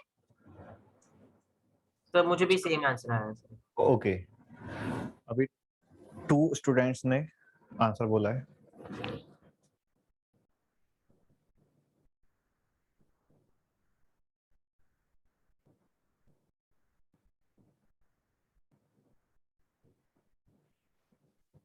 हाँ सर मेरे को भी वही आ रहा है। yes 5n into 6 5n into 6 to the power n minus 1 same. Okay, Divya not जन्नत। ओके, तो यहाँ पे हम first of all general term लिखेंगे which is NCR into R into 5 raised to power R. R is varying from 1 to n. N into R is varying from 1 to n. N minus 1 C R minus 1 5 raised to power R. Power को एक को कम किया तो एक 5 बाहर भी भेज दिया, तो ये आ गया 5n into 6 raised to power n minus 1. तो सभी ने आई थिंक इस तरह से सॉल्व किया होगा। तो देखो अगर अपन थोड़ा सा प्रैक्टिस कर लेते हैं ना तो फिर पैटर्न अगर समझ आ जाता है। तो अब जैसे यहां से ये लिखा तो इसमें अपन को टाइम नहीं लगा बिकॉज हमने कई सारे क्वेश्चंस कर लिए इन विच R into NCR is equal to n into n minus 1 CR minus 1। फिर हमने यहां से ये लिखा तो हमने अब डायरेक्टली चेक कर लिया कि एक तो हमने ये बोला था कि जो R minus 1 लोअर इंडेक्स है वही 5 का पावर होना चाहिए, इसलिए हमने एक 5 को बाहर कर दिया था। सेकंड चीज कि सीरीज कंप्लीट है या नहीं ये चेक करना जरूरी है। तो इन दिस केस R को 1 पुट किया तो यहाँ 0 आ गया, r को n पुट किया तो यहाँ n-1 अब इक्वल टू अपर इंडेक्स आ गया, तो सीरीज भी कंप्लीट है। तो कंप्लीट सीरीज का answer 1 plus x, x in this case 5 है, 1 plus x whole raise to power upper index हो जाएगा, अपर इंडेक्स n-1 है, तो 5n into 6 raise to power n-1 इस क्वेश्चन का आंसर हो जाएगा। ठीक है, तो अब ये सेकंड टाइप नहीं, ये कौन सा टाइप, थर्ड टाइप हो गया, जिसमें बाइनोमियल कोफिशिएंट के मल्टीप्लिकेशन में एजीपी लिखा हुआ है। नेक्स्ट टाइप अब हम बात करते हैं एचपी का।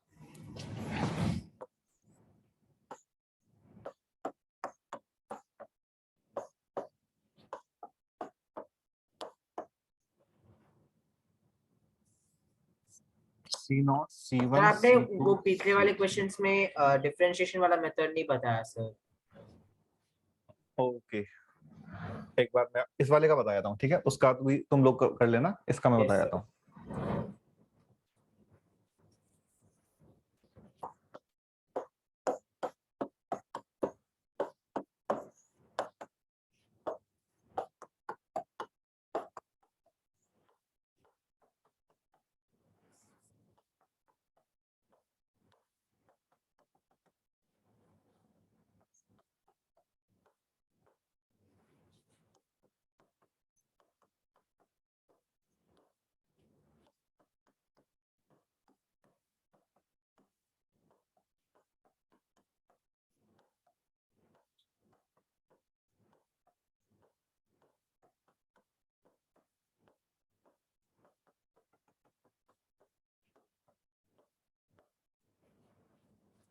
हमें जो क्वेश्चन गिवन था उसमें C1 के मल्टीप्लिकेशन में 5, C2 के मल्टीप्लिकेशन में 5 स्क्वायर इंटू 2, C3 के मल्टीप्लिकेशन में 5 क्यूब इंटू 3। तो अभी पैटर्न के अकॉर्डिंग हमें जस्ट x के प्लेस पे 5 पुट करना है, तो x के प्लेस पे 5 पुट नहीं, अगर हम अभी x के प्लेस पे 5 पुट करेंगे तो C1 के मल्टीप्लिकेशन में 1, C2 के मल्टीप्लिकेशन में ओनली 5 आएगा, जबकि लास्ट जो चाहिए था वो क्या था, मैं यहां लिख रहा हूं, हमें चाहिए था 5C1 plus 2 into 5 square C2 and so on. तो एक 5 कम है, तो हम पहले क्या करेंगे, अब इस पूरे इक्वेशन को multiply by x, n into x into 1 plus x raised to power n-1 now becomes c1 into x, 2 into c2 into x square plus 3 into c3 into x cube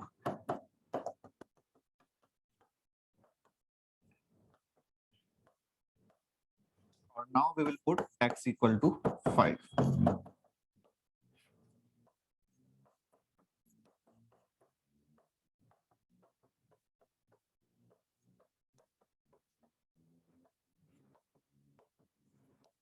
ठीक है,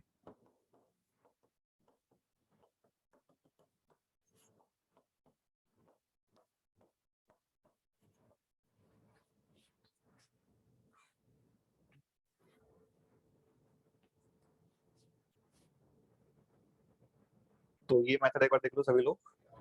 अब सिंस अपन differentiation method की बात की है तो एक बात और अपन कर लेते हैं। देखो इन दिस क्वेश्चन तो क्या है कि अगर हम C3 के मल्टीप्लिकेशन में देख रहे हैं तो 3 आ रहा है, C2 के मल्टीप्लिकेशन में 2 आ रहा है, C1 के मल्टीप्लिकेशन में 1 आ रहा है। C3 के साथ x का पावर 3 है, तो जब इसको मल्टीप्लाई करेंगे तो 3 जो है वो मल्टीप्लिकेशन में आ जाएगा C3 के। तो जितना लोअर इंडेक्स है उतना ही सिंस x का पावर होता है तो डिफरेंशिएट करने के बाद वो नंबर मल्टीप्लिकेशन में आ जाएगा। C2 के मल्टीप्लिकेशन में 2 है तो ये x का पावर 2 है, तो फिर ये डिफरेंशिएट करने के बाद C2 के मल्टीप्लिकेशन में आ गया। तो यहाँ तो हमने डायरेक्टली डिफरेंशिएट कर दिया, बट अगर हमें इस क्वेश्चन को डिफरेंशिएशन से सॉल्व करना है तो बताना फर्स्ट स्टेप क्या होगा।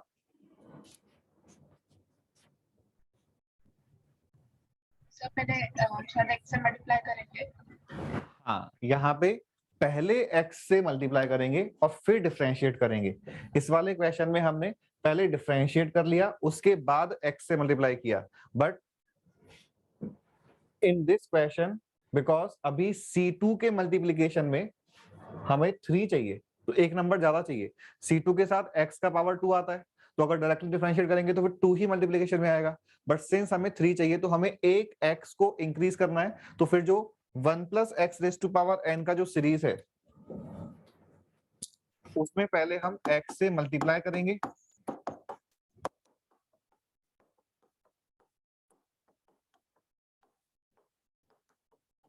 इसको हमने x से मल्टीप्लाई किया और फिर डिफरेंशिएट करेंगे।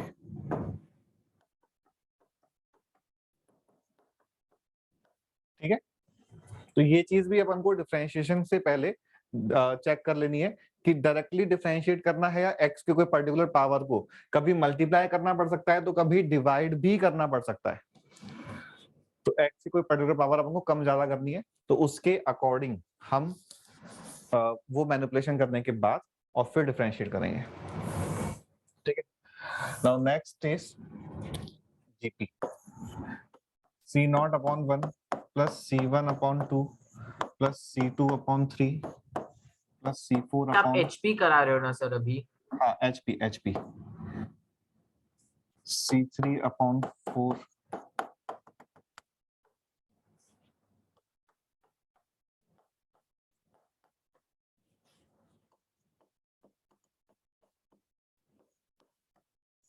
सब लोग क्वेश्चन नोट करने के बाद इसका general term and r is varying from lower limit upper limit लिखो।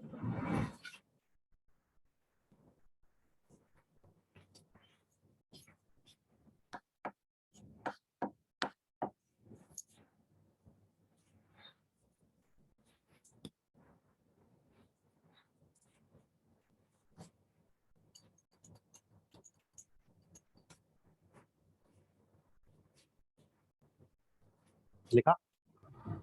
Yes, sir. बोलो। Yes. NCR into 1 by R plus 1. R ranging from 0 to Where are buildings?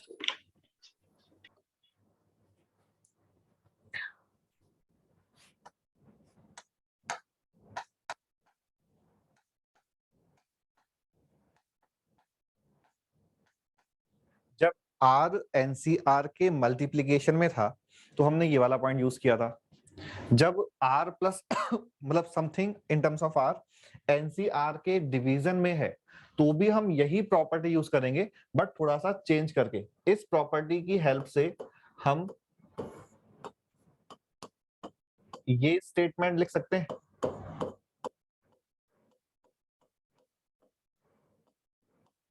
देखो सभी को समझ आया? Yes, sir. प्रॉपर्टी है क्या? प्रॉपर्टी यही तो बोल रहा है कि जो अपर एंड लोअर इंडेक्स हैं वो तो मल्टीप्लिकेशन में आ जाएगा उनका रेशियो, तो और दोनों इंडेक्स को -1 कर देना है, तो वही चीज अपन ने यहाँ पे यूज कर ली। तो अब इस पॉइंट की हेल्प से we can say that NCR upon r+1 is equal to n+1 CR+1 upon n+1। इस n+1 जो एक कांस्टेंट है उसको हमने क्रॉस मल्टीप्लाई कर दिया, तो NCR अपॉन r+1 को हम अब 1 upon n+1 times n+1 CR+1 लिख सकते हैं इस प्रॉपर्टी की हेल्प से। देखो क्लियर है क्या?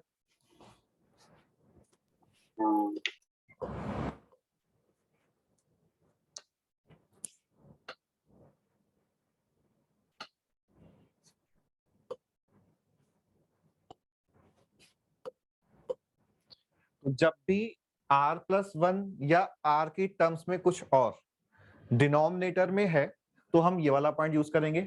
हमने अभी जस्ट डिस्कस भी किया था कि अगर NCR है तो उसके मल्टीप्लिकेशन में अगर r होगा ना तो ही हम प्रॉपर्टी से हटा सकते हैं।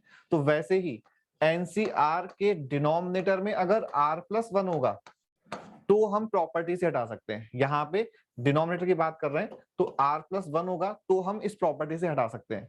बट हमने तो इस टाइप के क्वेश्चन भी किए थे कि NCR के मल्टीप्लिकेशन में r+5 है तो भी सभी लोग इस क्वेश्चन को इजीली सॉल्व कर सकते हैं कि r वाला टर्म सेपरेट किया, 5 वाला टर्म सेपरेट किया। बट अगर हम NCR अपॉन r+2 ऐसे लिखा होगा तो यहाँ पे हम ऐसा तो बिल्कुल नहीं कर सकते कि r+1 सेपरेट किया और 1 सेपरेट किया, बिकॉज वो डिनोमिनेटर में है। तो इस टाइप के क्वेश्चंस को सॉल्व करने के लिए क्या करेंगे वो भी अपन देखेंगे बाद में। इस क्वेश्चन के बाद में, बट अभी जो ये क्वेश्चन मैंने लिखा है वो देखो यहां तक समझ आ गया क्या? और अब तुम मुझे इस क्वेश्चन का आंसर बताओ, इसको आगे सॉल्व करके बताओ क्या आएगा आंसर। क्या सीरीज कंप्लीट है? No sir. कौन सा टर्म मिसिंग है? n+1 c0। तो हमने यहाँ पे बोला अगर हम जैसे बिल्कुल ही सिंपल टर्म्स में बात करें कि हम r की वैल्यू पुट करना शुरू करते हैं, तो r की वैल्यू पुट की तो this is n+1 c1, r को जब 0 पुट किया तो उसके बाद n+1 c2 and so on, last में n+1 cn+1 ये बन रहा है। तो हमने देखा कि लास्ट में तो कोई प्रॉब्लम नहीं है, बट स्टार्टिंग में c0 वाला टर्म मिसिंग है and that c0 is in this case n+1 c0 is missing. तो हम n+1 c0 को ऐड और सब्ट्रैक्ट कर लेंगे ब्रैकेट के अंदर ही, ठीक है। ब्रैकेट के अंदर हमने n+1 c0 को ऐड और सब्ट्रैक्ट किया, ऐड और सब्ट्रैक्ट किया, तो ये जो लिखा हुआ है ये तो सारी अब सीरीज कंप्लीट हो गई। इस कंप्लीट सीरीज का आंसर 2n+1 आ गया, और ये जो टर्म है this term is equal to -1, और सबसे बाहर n+1 जो था वो अभी भी n+1 लिखा हुआ ही है। तो ये इस क्वेश्चन का आंसर आ जाएगा। तो यहाँ पे जब भी एचपी में होगा तो सीरीज कभी कंप्लीट आएगी ही नहीं, हमेशा हमें कोई ना कोई टर्म ऐड सब्ट्रैक्ट करना ही होगा। तो इन दिस केस हमने कहा कि सिंस n+1 c1 से शुरू हो रहा है, तो n+1 c0 वाला term is missing, therefore we have added and subtracted this term. और अभी कंप्लीट सॉल्यूशन देखो, और अगेन कोई डाउट है तो डिस्कस करो।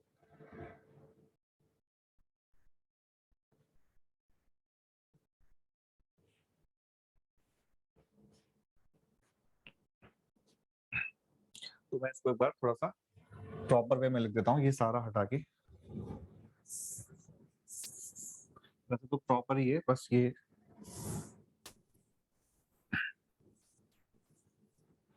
हमने कहा ये 1/n+1 है, और ये series n+1 c1 n+1 c2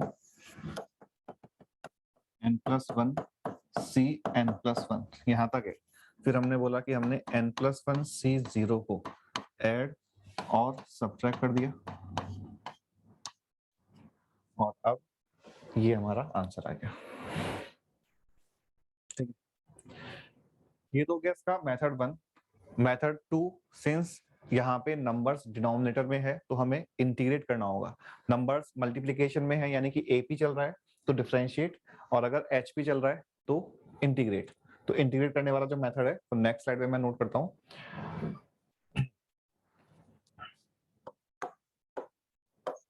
one plus x whole raise to power n का expansion c0 plus c1x plus c2x square. अच्छा, लेकिन तुम्हें इंटीग्रेशन का आइडिया तो है ना? Can you tell me the answer of this question? Summation integration of x square dx, x is varying from 1 to 2. बोलो solve करने के बाद क्या आता है?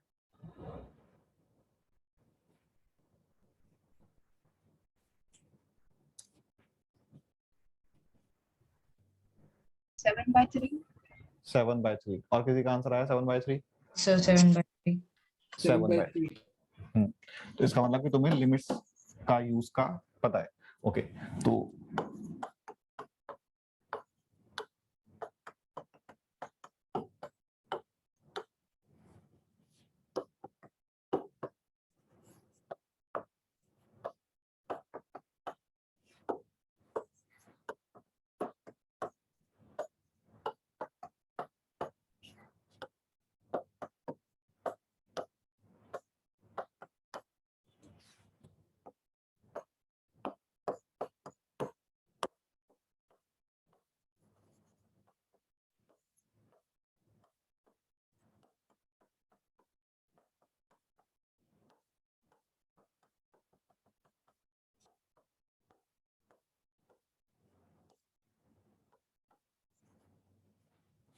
इसको हम जब इंटीग्रेट करेंगे तो this becomes 1 plus x raise to power n+1 upon n+1 and limits are from 0 to 1।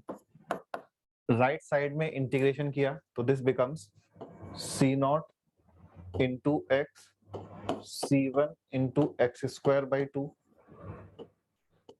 c2 into x cube by 3 cn into x raise to power n plus 1 upon n plus 1 and limits are from 0 to 1. यहाँ पे जब limits put करोगे, upper limit put किया तो this becomes c not plus c1 by 2 plus c2 by 3 up to cn upon n plus 1. और lower limit put किया, x के place पे 0 पुट किया तो all terms are equal to 0, तो लोअर लिमिट से 0 ही आ गया. वहां x का यही कर देता हूं, x के प्लेस पे 1 पुट किया तो this becomes 2 raise to power n plus 1 upon n plus 1 और x के प्लेस पे 0 पुट किया तो ये 1 raise to power n plus 1 upon n plus 1.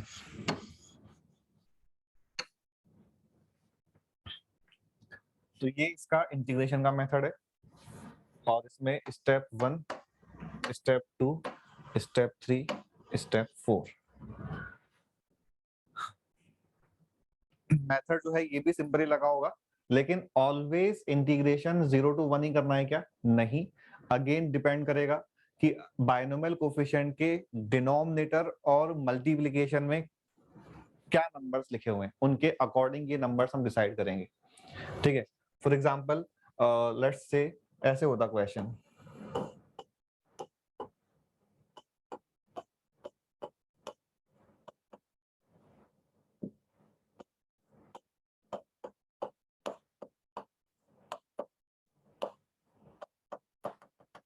तो हम इंटीग्रेशन की लिमिट्स क्या लेते?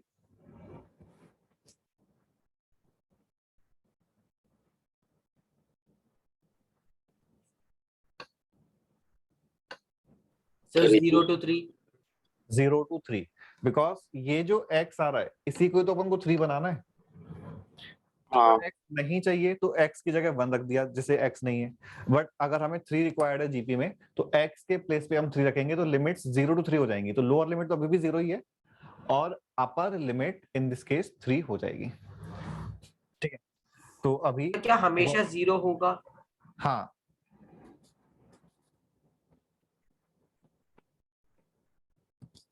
ये नोट कर लिया सारा.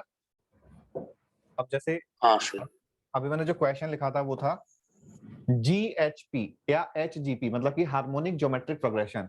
तो मैं वही क्वेश्चन लिख देता हूं अभी कि C1 नहीं C0 अपॉन 1 इंटू 3, या ऐसा करते हैं थोड़ा सा चेंज.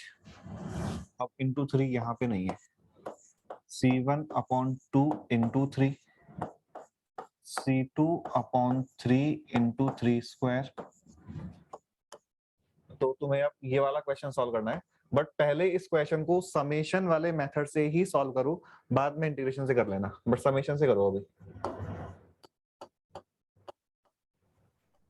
तो उसमें डिवाइडेड बाय x कर देंगे तो डिवाइडेड बाय x, मतलब वो समेशन ये इंटीग्रेशन में.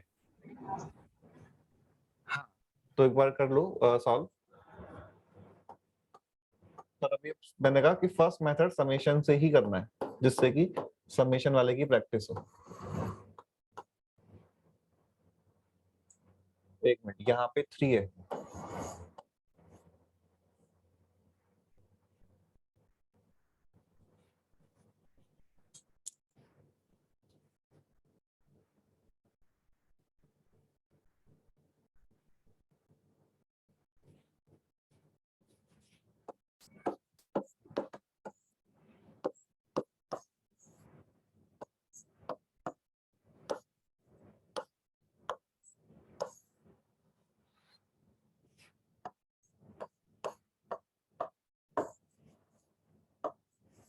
तो जनरल टर्म लिख लिया होगा कि जो NCR का लोअर इंडेक्स R है वही 3 की पावर भी चल रहा है, डिनोमिनेटर में R+1 चल रहा है. R का वैल्यू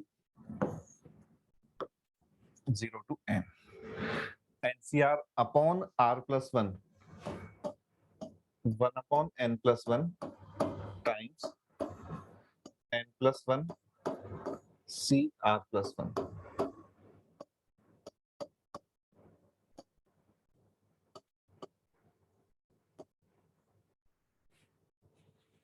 इसके बाद बताओ आंसर।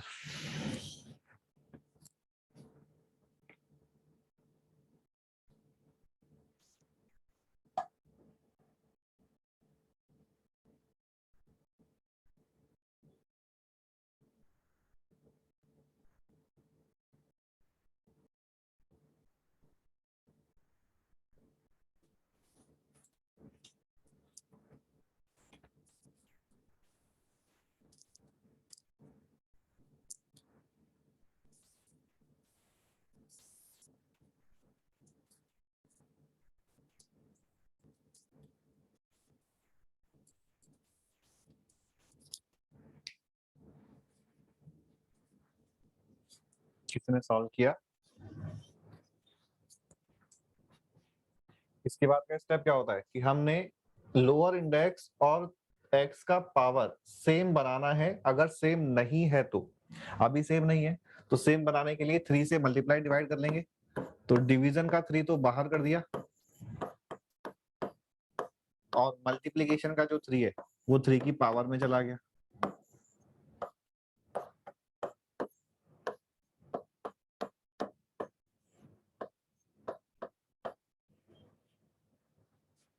ठीक है, अब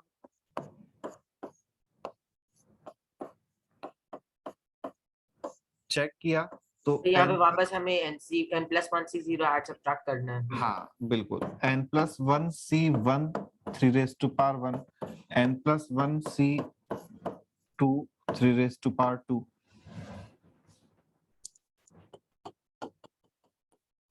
n plus 1 C n plus 1 3 raised to power n plus 1, ये बन रही है सीरीज। तो n plus 1 C0 into 3 raised to power 0 वाला जो टर्म है वो हम ऐड सब्ट्रैक्ट कर लेंगे। But n plus 1 C0 into 3 raised to power 0, ये नंबर का वैल्यू 1 ही हो जाता है, तो हम इफेक्टिवली 1 ऐड और सब्ट्रैक्ट कर लेंगे। ठीक,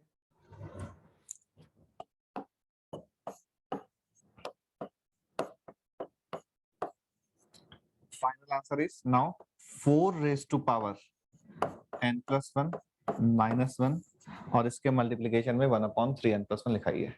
तो अभी देखना ऑल स्टेप्स आर क्लियर। तो ये HGP मतलब कि GP आ रहा है, अगेन मैंने बहुत बार बोल दिया, वापस से बस लास्ट टाइम बोल रहा हूँ कि अगर बाइनोमियल कोफिशिएंट के मल्टीप्लिकेशन में GP है तो वो बस x का वैल्यू रिप्लेस करने से बन जाता है। GP की वजह से कोई अदर मैनिपुलेशंस रिक्वायर्ड नहीं है। रिक्वायर्ड कब है? जब बाइनोमियल कोफिशिएंट के मल्टीप्लिकेशन में या तो AP चल रहा है या फिर HP चल रहा है। ठीक है, अब एक बार तुम लोग या ऐसा कर लेना, होमवर्क में इसको इंटीग्रेशन वाले मेथड से ट्राई कर लेना, इतना ही स्पेस और छोड़ दो और इंटीग्रेशन वाला जो मेथड है वो से तुम लोग ट्राई करना। 4-5 लाइंस के अराउंड स्पेस जो है वो छोड़ दो। ठीक है, तो ये जो अपना स्टैंडर्ड टाइप है कि बाइनोमियल कोफिशिएंट जो है उसके मल्टीप्लिकेशन में AP, GP, HP, AGP, AHP and so on जो भी है वो चल रहा है। अब देखो इस वाले केस में मतलब इसी पैटर्न पे बेस्ड क्वेश्चन ऐसे भी हो सकता है कि इफ, शायद अपन ने कर भी लिया है, एक बार वापस से दूसरा क्वेश्चन कर लेते हैं। If 2x minus 3x square plus 4 whole raised to power 20 is equal to a0 plus a1x plus a2x square plus a3x cube plus a कहाँ तक जाएगा ये 40 तक, a 40x raised to power 40, then find तिखट भाजी होते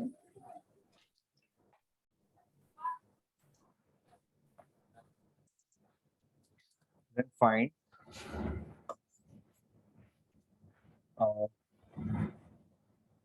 a1 into 3 plus 2a2 into 3 square plus 3a3 into 3 cube to 40 into a की पावर 40।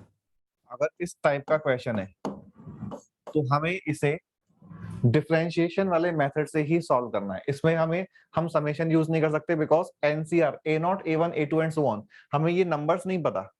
बाइनोमियल थ्योरम में तो अपन को पता होता है कि एनसीआर आता है, that is NC1 NC2 NC3 and so on आता है, but in this case A0 A1 A2 A3 and so on, इन सबको अगर फाइंड करने बैठेंगे तो हर एक क्वेश्चन के लिए अलग अलग कैलकुलेशन करनी होगी।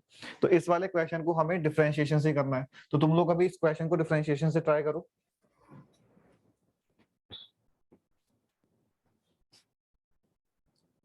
तो अब ये सोचने वाली बात है कि क्या हम डायरेक्टली डिफरेंशिएट कर दें या x की किसी पर्टिकुलर पावर से मल्टीप्लाई या डिवाइड करने के बाद डिफरेंशिएशन करें जिससे कि रिक्वायर्ड पैटर्न बन जाए। Last term is 3 raised to power 40।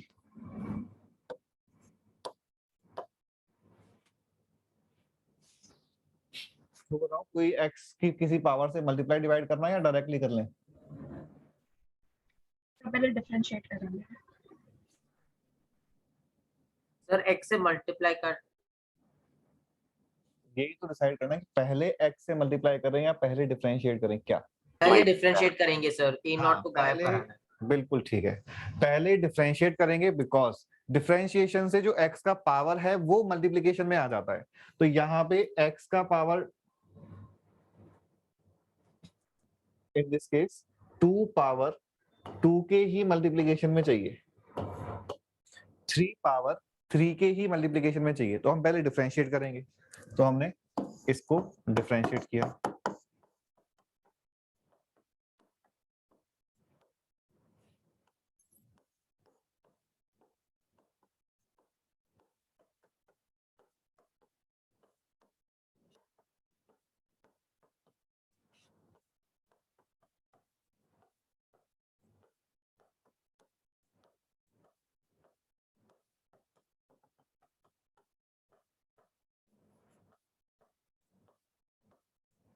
ठीक है, और इसके बाद अब x से मल्टीप्लाई करने के बाद x का वैल्यू 3 पुट कर दो या फिर x को 3 पुट करने के बाद 3 से मल्टीप्लाई कर दो, एक ही बात है। तो अगर हमने x की वैल्यू 3 पुट करी तो x को 3 पुट करने से ये नंबर तो बन जाएगा 20 इंटू 3 इंटू 2 6 प्लस 4 10 एंड ये हो जाएगा 3 इंटू 3 इंटू 3 27 यानी कि -17। x को 3 पुट किया तो ये हो गया 6 इंटू 3 18 माइनस 2 16।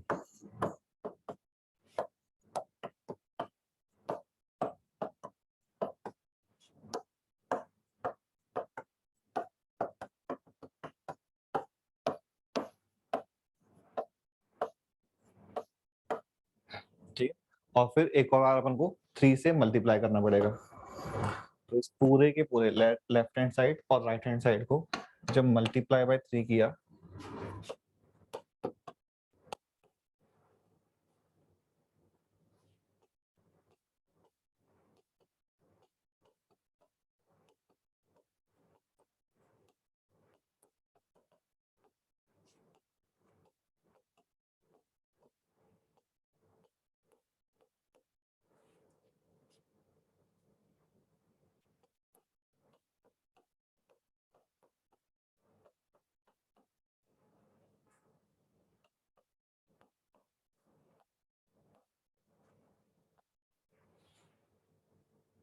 ऐसे कुछ आंसर आ जाएगा।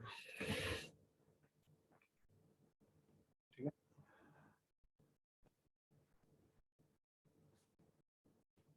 तो ये अपना जो स्टैंडर्ड अच्छा अभी भी हमने जो बात की है एक बार ये क्वेश्चन नोट कर लिया सभी ने। हमने बाइनोमियल थ्योरम में आज जितने भी क्वेश्चंस किए हैं देखो हर एक केस में हमने C1 C2 C3 and so on ही लिखा है, कहीं कहीं भी अपर इंडेक्स मेंशन नहीं किया। अपर इंडेक्स मेंशन नहीं किया इसका मीनिंग कि हम अपर इंडेक्स को फिक्स लेके चल रहे हैं n। तो अभी जो हमारा बाइनोमियल थ्योरम में समेशन ऑफ सीरीज का टाइप था वो टाइप क्या था कि हमने बाइनोमियल कोफिशिएंट के अपर इंडेक्स को फिक्स रखा हुआ है, NC0 NC1 NC2 and so on. अगर क्वेश्चन अपन से 25C0 25C1 25C2 and so on up to 25C25 का आंसर पूछे तो आंसर कितना हो जाएगा? क्विकली बोलो। 25 है। 2 raised to power 25. 2 raised to power 25. अगर क्वेश्चन हमसे 25C0 plus 25C1 नहीं C2 plus 25C4 up to 2 25C raised to 24. 2 raised to power 24. 2 raised to power 24, 25C0, 25C1, 25C2, 25C12,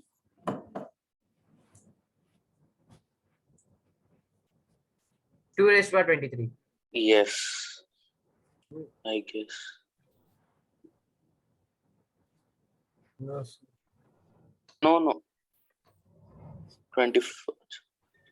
किसी को समझ आया 2 raised to power 24 कैसे? No. ये तो क्लियर है सभी को? हाँ, कितने नंबर ऑफ टर्म्स कितने हैं? 25. 26. 26 फर्स्ट टर्म और लास्ट टर्म सेम है? सबको क्लियर है ना? First term and last term NCR is equal to NCN minus R. तो first term and last term are same, second term and second last term are same, third term and third term last terms are same. तो starting के 13 terms और last के 13 terms same है. और इस question ने starting के 13 terms की वैल्यू पूछी है. तो since overall answer 2 raised to power 25 है, तो फर्स्ट 13 टर्म्स के सम का आंसर इसका just half, that is 2 raised to power 24 हो जाएगा. अभी क्लियर है क्या? Yes. नोट कर लो इसे. Solution since 25C0 plus 25C1 up to 25C12 plus 25C13 up to 25C24 up to last में 25C25. This whole value is equal to 2 raised to power 25. If this value is equal to x, then this value is also equal to x.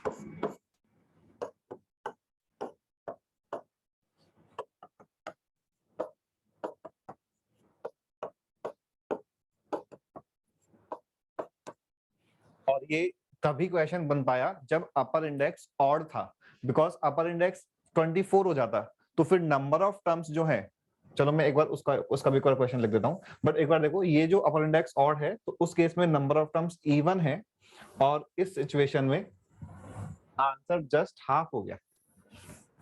ठीक है. Next question हम अगर even के लिए बोले,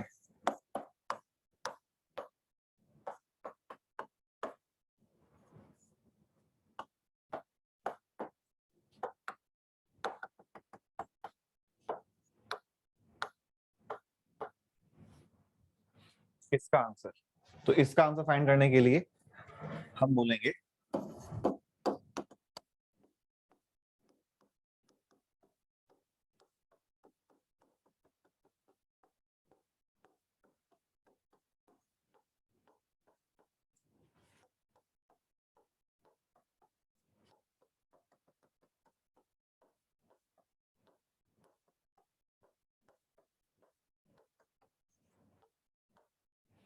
वाली बात तो क्लियर है.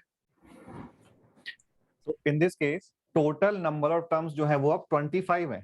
25 टर्म्स में से स्टार्टिंग के 12 टर्म्स का आंसर क्वेश्चन ने पूछा है. तो लेट्स से स्टार्टिंग के जो 12 टर्म्स हैं उनका आंसर x है, तो ये आंसर एंड के 12 टर्म्स का होगा, यानी कि अभी x की वैल्यू जो है वो 24C13 से लेके 24C24 तक की होगी. We know that 24C11 is equal to 24C13.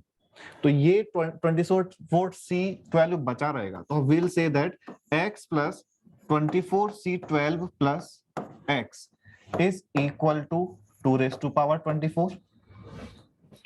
Therefore, 2x is equal to 2 raised to power 24 minus 24C12.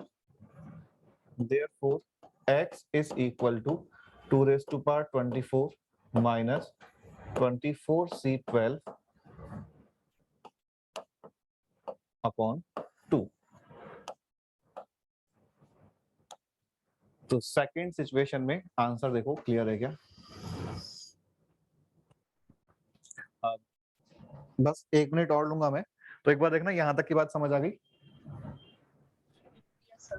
अब देखो जस्ट ये जो x लिखा हुआ है, this x can also be written as, this x can also be written as, मतलब क्या अगर वन और more than one correct question है और उसमें ये सारे ऑप्शंस लिखे हुए हैं तो ये भी आंसर हो जाएंगे। तो तुम बता सकते हो क्या कि इस आंसर से ये आंसर कैसे मिला?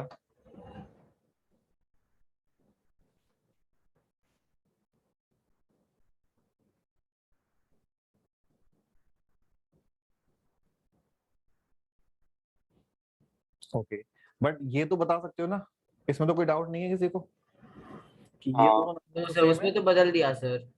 ठीक है, यहां से यहां कैसे आए उसके लिए? सर आपने वो वाला यूज किया 24/12 फिर 23C11 वाला। अच्छा वो यूज किया, ठीक।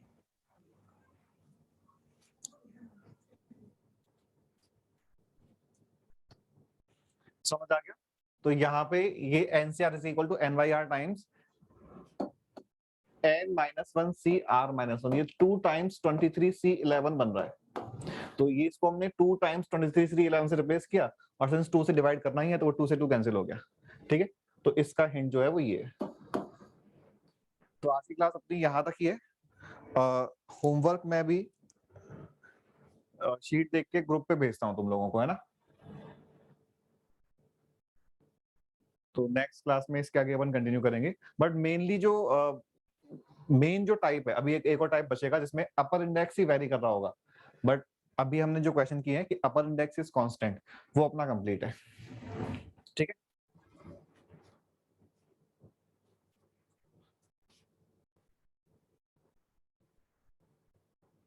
कोई डाउट किसी को पूछना है? चलो फिर अपन आज की क्लास यहाँ पे एंड करते हैं। बाय। सर आप ये नोट्स भेज सकते हैं क्या? ये वाले नोट्स ठीक है मैं भेज दूंगा। ठीक है।